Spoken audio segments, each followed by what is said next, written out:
Bismillahirrahmanirrahim. Assalamualaikum warahmatullahi wabarakatuh.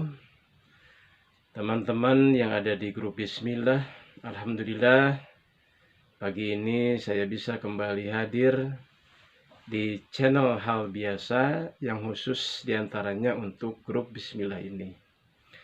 Apa kabar Ibu Rati, apa kabar Pak Ridwan, dan apa kabar Pak Haji Khairul? Semoga teman-teman selalu ada dalam lindungan Allah Subhanahu wa Ta'ala dan dilimpahi rezeki. Kabar terakhir dari Pak Ridwan sangat menarik ya. Beliau kehilangan harta berharga tetapi akhirnya ketemu, dan ketemunya ternyata tidak jauh ya dari tempat yang umumnya kita kehilangan, tapi ada di rumah adik.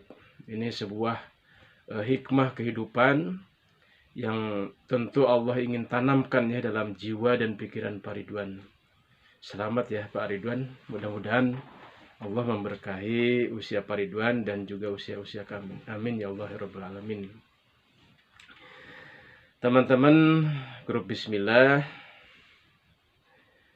di dalam kesempatan pagi ini saya belum siap ya tentang materi yang akan disampaikan pagi ini. Tapi paling tidak saya ingin mengulas materi yang disampaikan pada acara tadi kemarin subuh terkait tentang ma'rifatullah. Ma'rifatullah itu dibangun di atas 4 perkara ya. Seperti apakah sudah disampaikan apa belum, saya lupa dalam grup ini. Baru beberapa episode memang seperti itu ya, kadang kita lupa karena banyak alasan yang melatar belakanginya. Ma'rifatullah itu arti sejatinya adalah mendekatkan diri kepada Allah Subhanahu wa Ta'ala. Walaupun secara harfiah ma'rifatullah itu artinya adalah mengenal Allah Subhanahu wa Ta'ala, memiliki pengetahuan tentang Allah Subhanahu wa Ta'ala.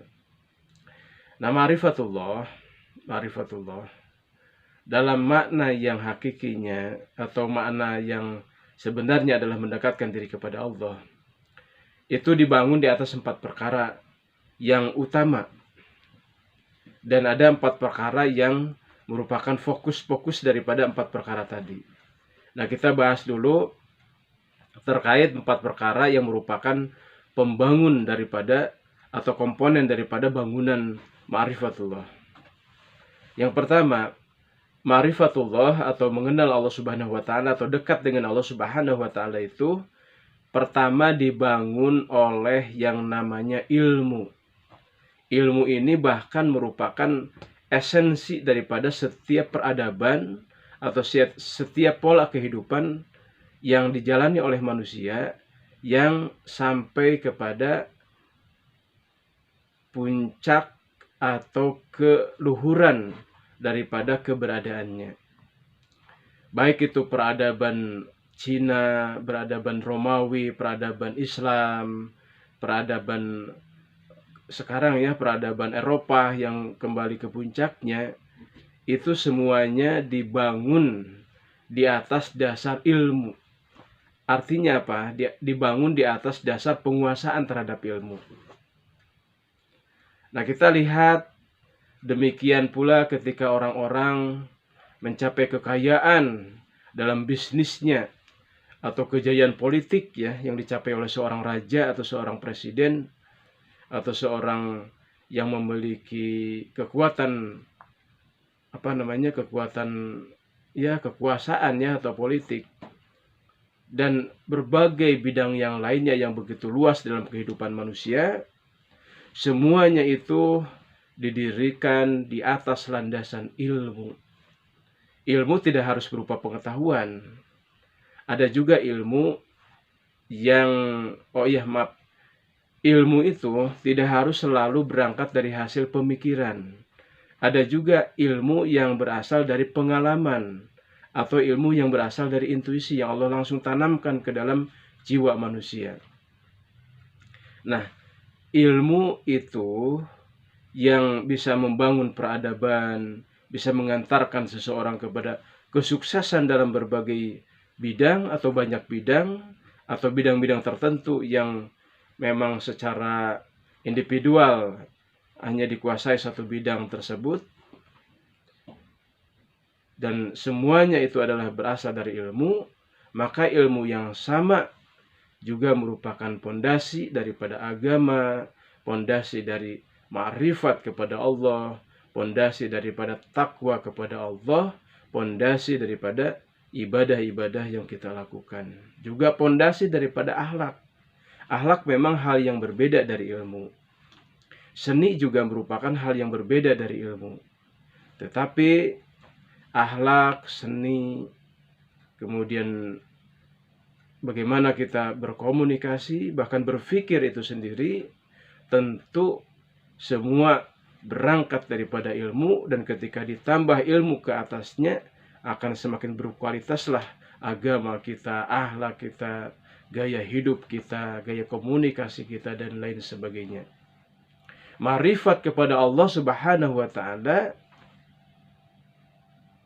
didirikan di atas ilmu, yaitu ilmu tentang Allah, ilmu tentang bagaimana kita beribadah kepadanya, ilmu tentang kemahaagungan dan kemahabesaran Allah, ilmu tentang bagaimana peranan Allah Subhanahu wa ta'ala dalam seluruh jenjang kehidupan manusia, mulai manusia itu diciptakan, kemudian dihidupkan, diwafatkan, sampai nanti dibangkitkan di yaumul qiyamah.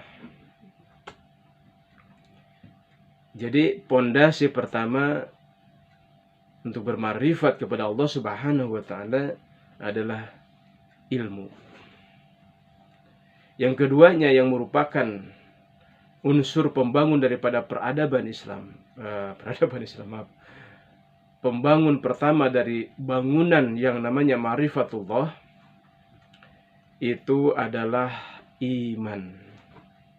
Iman kepada Allah Subhanahu wa ta'ala. Kalau manusia tanpa iman, hanya sekedar ilmu saja, itu tidak bisa menyampaikan seseorang kepada ibadah, tidak bisa menyampaikan seseorang kepada ma'rifatullah, dan tidak bisa menyampaikan seseorang kepada ketakwaan kepada Allah kalau hanya sekedar ilmu. Tetapi dia ketika sudah berilmu tentang Allah Subhanahu wa ta'ala, dia harus menyertai dengan keimanan, dengan keyakinan. Dan ketika berbicara iman, ada 5 unsur yang sangat terkait dengan keimanan tersebut, di mana unsur ini tidak bisa dilepas antara yang satu dengan yang lainnya. Bila terjadi sesuatu hal di antaranya lepas, maka keimanannya tidak sempurna. 5 hal tersebut, yang pertama jelas tetap berkaitan dengan ilmu, ya. Jadi iman itu berpondasi kepada ilmu juga, sebagaimana hal-hal lainnya dalam kehidupan manusia. Karena unsur pertama dalam kehidupan manusia itu adalah akal, ya, yaitu pikiran. Nah, yang keduanya, unsur yang membangun daripada iman adalah tasdik, membenarkan terhadap ilmu tadi, yaitu ilmu tentang kebenaran tadi. Seseorang harus membenarkan, harus mengakui sebagai suatu kebenaran, tasdik. Yang ketiga, seseorang harus tunduk terhadap kebenaran tersebut. Karena ada orang yang dia punya ilmunya, dia membenarkan terhadap ilmu tersebut, tetapi dia tidak tunduk. Ada orang yang berilmu tentang Allah, dia pun membenarkan Allah, tetapi tidak tunduk kepada Allah Subhanahu wa ta'ala. Ini bukan iman tentunya. Kemudian yang keempatnya, unsur daripada iman itu adalah mengagungkan, mensucikan. Jadi mensakralkan. Jadi iman itu harus ada unsur mensakralkan, unsur mensucikan, unsur mengagungkan. Jadi kita kepada Allah Subhanahu wa ta'ala itu harus mengagungkannya, harus mensakralkannya, harus mensucikannya. Dan itulah unsur yang keempat. Dan unsur yang kelimanya adalah taat. Taat kepada Allah, taat kepada perintah Allah. Dan perintah Allah itu ada 2. Pertama kewajiban, kedua larangan. Terhadap apa saja yang Allah wajibkan, kita mengerjakannya. dan terhadap apa saja yang Allah larang kita jauhi. Itulah yang disebut taat. Lalu kesimpulan daripada rangkaian keseluruhan penjelasan tadi tentang iman, yaitu ilmu, membenarkan, kemudian tawadu atau istilahnya merendahkan diri, kemudian juga yang ketiganya adalah mengagungkan, dan yang kelimanya taat. Inilah yang merupakan pembangun daripada iman, dan iman ini pembangun daripada ma'rifatullah beserta dengan ilmu tentang Allah. Lalu disusullah dengan iman. Sekalipun iman ini memang secara teori harus didasarkan kepada 5 perkara ini, tetapi ada hal lain tentang iman yang sifatnya rahasia. Apa itu? Hidayah dan taufik. Hidayah dan taufik ini merupakan haknya Allah untuk diberikan kepada orang yang dikehendakinya. Jadi bisa jadi ya ada orang yang berupaya keras, dia berilmu tentang Allah, lalu dia istilahnya ingin mencari kebenaran, tapi selalu ada penghalang-penghalangnya, sehingga dia tetap di dalam keadaan kafir. Hal itu kenapa? Karena hidayah dan taufik Allah tidak sampai kepada jiwa dan hatinya. Makanya kita yang beriman ini sangat bersyukur ya kepada Allah, karena Dia telah memberikan irodat kepada kehidupan kita, sehingga kita digolongkan menjadi orang-orang yang beriman kepada Allah Subhanahu wa Ta'ala. Nah, teman-teman, itu unsur yang kedua. Unsur yang ketiga daripada ma'rifatullah ada yang disebut dengan riyadhah. Apa itu riyadhah? Riyadhah itu artinya latihan. Jadi kalau seseorang ingin bermarifat kepada Allah, artinya harus mempraktekkan bagaimana kita menunjukkan atau menghadirkan bahwa kita ini dekat dengan Allah, bahwa kita ini ingin bermarifat kepada Allah. Apa saja yang termasuk riyadhah di dalam ma'rifat? Itu setidaknya ada 4 unsur yang akan menjadi bahan latihan bagaimana kita berma'rifat atau bertaqarrub kepada Allah Subhanahu wa Ta'ala.